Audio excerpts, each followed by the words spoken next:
بہت سے نوجوان ایک عمر ہوتی ہے جس میں نفسانی اور حیوانی جذبات ان کو بہت ستاتے، اور ان میں سے بہت سے سمجھدار نوجوان اپنی اس حالت سے پریشان بھی رہتے، لیکن انہیں سلیقہ نہیں سیکھا ہوتا اپنے جذبات پر کنٹرول کرنے کا۔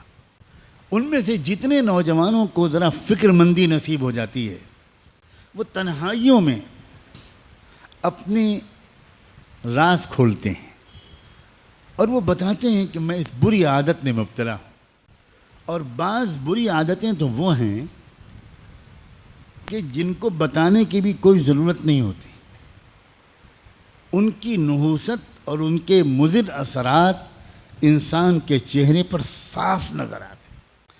ابھی چند دنوں پہلے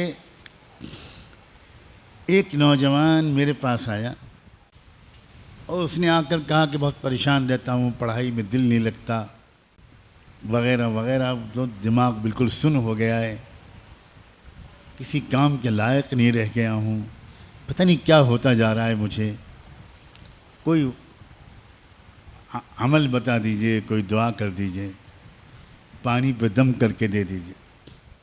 اب وہ بیچارہ کھل کے نہیں بتا پا رہا تھا، اور علامتیں بالکل صاف تھیں کہ یہ بیچارہ نوجوان یہ اپنی انرجی کو، اپنی طاقت کو یہ تنہائی میں اپنے ہاتھ سے ضائع کرتا ہے، یہ اس گناہ میں پھنسا ہوا ہے۔ میں نے اس سے کہا بیٹا ایک بات بتاؤ، کیا ماسٹربیشن کی عادت تو نہیں ہے تم کو؟ اپنے ہاتھ سے اپنی جوانی کی قوت کو نکالنا؟ بس ایک دم سے رو پڑا اور کہنے لگا حضرت 10 سال ہو گئے ہیں میں اس بیماری میں مبتلا۔ میں نے کہا بیٹا اپنے اوپر رحم کرو، اپنے اوپر رحم۔ سوچو تمہاری صحت کتنی خراب ہو رہی، یہ تمہاری یادداشت کا کمزور ہو جانا، یہ پڑھائی میں دل نہ لگنا، یہ کنسنٹریشن کا بالکل بار بار بریک ہو جانا، سستی، کاہلی، نوجوانی کی اس عمر میں بدن میں کمزوری، یہ کسی سحر جادو چکر کی وجہ سے نہیں ہے، یہ صرف اس عادت کی وجہ سے۔ اور پھر تم ابھی اپنے اوپر ظلم کر رہے ہو، کل کو جب تمہاری شادی ہوگی تو اس وقت تم اپنے اوپر ظلم کے بعد تم تو ہوگے شرمندہ، اور تمہاری بیوی ہوگی تمہارے ہاتھ کی مظلوم، اور پھر خاندان میں تمہاری بدنامی ہوگی۔ وہ بیوی 2-4 مہینے انتظار کرنے کے بعد اپنے گھر میں شکایت کرے گی کہ یہ شوہر میرے لائق نہیں۔ چھٹکارا دلوائیے اس میں۔ شروع میں ماں باپ اپنی بیٹی کو سمجھائیں گے، مگر کب تک؟ اس کے بعد بات کھلے گی، دونوں خاندانوں میں بات پہنچے گی، تم اپنے گھر میں بھی منہ دکھانے کے لائق نہیں رہو گے۔ شروع میں کچھ دن تک تمہارے ماں باپ تمہارا ساتھ دیں گے، کہیں گے کہ یہ بالکل جھوٹا الزام ہے اور غلط ہے، اور ہم پولیس میں رپورٹ کر، یہ سب تماشا ہوگا۔ بالآخر ڈاکٹر حکیم کے پاس جاؤ گے اور وہ تصدیق کر دیں گے کہ بالکل صحیح بات ہے، یہ لڑکا اپنی بیوی کے لائق نہیں ہے۔ تم اس زندگی کو جہنم بنا رہے ہو بیٹا، اپنے اوپر ظلم کر رہے ہو، اور یہ تو تم ابھی تم بھگت رہے ہو سزا، اور مرنے کے بعد کیا ہوگا؟ اللہ اس نوجوان کو ہمیشہ کے لیے محفوظ کر دے اور سب کو محفوظ کر دے۔ اس نے پھوٹ کے رونے لگا، اس نے کہا نہ میں پانی پہ دم کراؤں گا، نہ دعا و تعویذ کے لیے کہوں گا، آپ مجھے ترکیب بتائیے کہ میں اس سے کیسے اپنے کو بچاؤں۔ میں نے کہا بہت آسان ترکیب، بہت آسان ترکیب۔ دیکھو، خیال دماغ میں آئے گا، خیالات کے آنے کو شروع میں روکا نہیں جا سکتا، بالکل آئے گا۔ اب تو تم اتنے زمانے سے عادی ہو گئے ہو، لیکن خیال کو عمل میں تبدیل ہونے سے روک لینا یہ تمہارے اختیار میں۔ اور اس کی ترکیب یہ ہے کہ تم فوراً اپنی حیت بدل لو.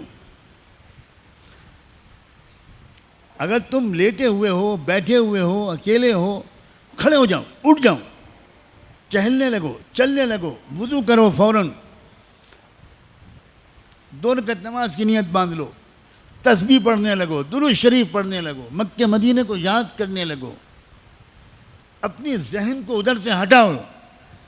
2 منٹ کے اندر سارا بھوت اتر جائے گا، تم نارمل ہو جاؤ. اتنی سی قوت ارادی، اتنی سی ول پاور تم کو اس تباہی سے بچا سکتی ہے. قطعاً مشکل نہیں. لیکن کیا کریں ہمارے بچے، اور اب تو بچیاں بھی سیکھتے نہیں، پوچھتے نہیں، شرماتے بھی ہیں، ڈرتے بھی ہیں. لگتا ہے ان کو کہ ہم کو ڈانٹ پڑے گی. گھر کے بڑے بوڑھے ماں باپ وہ خود عمر کے ان مراحل سے گزر چکے ہوتے ہیں، لیکن کوئی باپ اپنے بیٹوں کو یہ باتیں نہیں سمجھاتا. کوئی ماں اپنی بیٹیوں کو یہ باتیں نہیں سمجھاتی. بہت بڑا کمیونیکیشن گیپ ہے، بہت بڑا یہ ایک گیپ ہے. اسی وجہ سے ہمارے بچے برباد ہو رہے ہیں. حالانکہ جو آج باپ اور ماں ہیں وہ بھی تو کبھی 14-15 سال کے تھے، وہ بھی تو کبھی 16-17 سال کے تھے، وہ بھی تو کبھی شادی شدہ زندگی سے پہلے کے نوجوان کنوارے تھے. کیوں بھول جاتے ہیں اپنے دنوں کو؟ کیوں بھول جاتے ہیں اپنی غلطیوں کو، جذبات کو؟ یہ بہت بڑی غلطی ہے. اور میں پچھلے کچھ عرصے سے اب میں نے فیصلہ کیا ہوا ہے کہ میں بار بار ان باتوں کو کھول کر بیان کروں گا.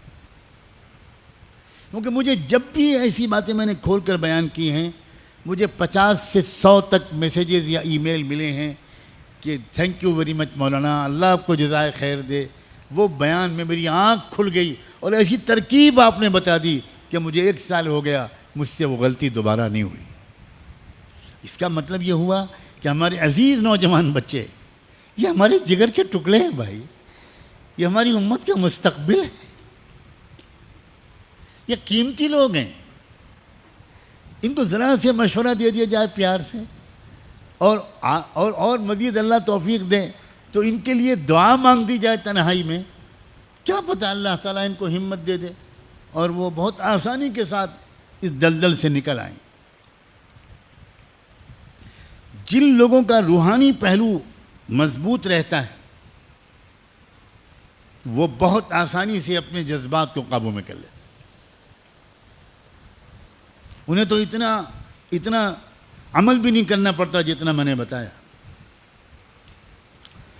جیسے کوئی خیال ان کے دل میں آتا ہے وہ ایک دم سے استغفر اللہ پڑھتے ہیں، لا حول ولا قوت الا باللہ پڑھتے ہیں. حضرت یوسف علیہ السلام نے کیا کیا تھا؟ بھاگے تھے اور کہا تھا معاذ اللہ. اتنا ہی تو کہا تھا انہوں نے، معاذ اللہ، اللہ بچا لیجیے مجھے. بھاگے بھی اور دعا بھی مانگی. یہ بہت اہم اشارات ہیں. نقل مکانی، اس جگہ سے ہٹ جانا، پوزیشن کو چینج کر دینا، یہ سب روحانی قسم کی تدبیریں ہیں جن سے انسان بڑی آسانی کے ساتھ نفس اور شیطان کے حملوں سے بچ سکتا ہے.